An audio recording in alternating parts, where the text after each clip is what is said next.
I wanted to know what the first ever brownie recipe tasted like, so I found the oldest recipe I could find and I gave it a go. So although there are a lot of myths around the origins of brownies, it's generally agreed that the first ever written record for a brownie recipe comes from an American cookbook in 1896, though it clearly had some way to go because there's no chocolate in it. And as it turns out, chocolate didn't really start to commonly appear in brownie recipes until about 10 years later in 1904. So I think this might mean that technically blondies came before brownies. So this is what you need to do to recreate the first ever brownie recipe. So the first ingredient calls for 1/3 cup of butter. Usually what I would do is measure ingredients by weight, because I really hate the cup measurement system. However, my trusty scales have failed me after about a decade's worth of use. So these are going in the bin and I'm going to proceed with this. Is this what Americans do? Do you just try and smush the butter into the cup measurement? Or is the presumption that you have to melt the butter first? I don't know. I really don't know. That to me looks like about 1/3 cup. 1/3 cup of icing sugar. Then what I suspect is going to be the colour stand-in for our brownies is molasses. Then 1 egg, well beaten. Then 7/8 cup of bread flour. Why not just give the weight of something? Mathematics question. So if I need 7/8 cup, you've got 1/2 cup, 1/4 cup. Screw it. I'm going to eyeball it, but that's sugar. Almost put the wrong thing in. Then you need an oddly specific 7/8 cup of bread flour. Then mix it.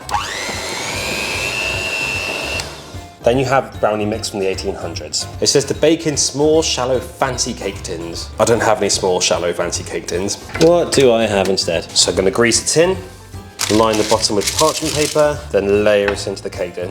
I always find it funny watching shows like Bake Off where they have to recreate something out of minimal instructions, because that is all you do when you're recreating historical recipes. This recipe literally just tells you to bake it. No time, no temperature, nothing. So the tray is now ready for the oven. 15 minutes later and we have chocolateless brownies. Let's give one a try. So these are actually kind of tasty. The problem is calling this a brownie when it has no chocolate in it just tastes inherently wrong. This is kind of what I would have had as a school pudding. It's like a treacle sponge that you just have in a bowl with some skin on custard. It's tasty. The difficulty is calling it a brownie just sets you up for disappointment. So we've established that the first ever brownie recipe had no chocolate in it, but what about the first one that did have chocolate in it? I want to try that. From what I've been able to research, the first brownie recipe that did have chocolate in it came a year later in 1897 from an American Sears catalogue. I don't know what a Sears catalogue is. You guys talk about it a lot in films, but I think it's probably like the equivalent to the Argos catalogue. Though as much as I'm excited to try the first ever brownie recipe with chocolate, I'm a bit concerned because it also has no butter in it. It starts off with 2 squares of unsweetened baking chocolate. I'm not sure who wrote this, but a square is not a system of measurement, it's a shape. Okay, let's just go for 2 tablespoons instead. I'm just gonna hope that by squares it means the individual squares on a bigger chocolate bar, because if they mean 2 full slabs of chocolate bars, I don't got that. Gonna melt it. So the recipe tells us to add to this 2 beaten eggs and a cup of sugar, combine thoroughly, then add in, add in more than a teaspoon of vanilla extract. I think that's what they call karma for me taking the piss out of their measurement abilities. Stir in our excess of vanilla. Being slightly more careful, we need to add in a teaspoon of baking powder, 1/4 teaspoon of salt, and then stir that in. Then to add in a cup of flour.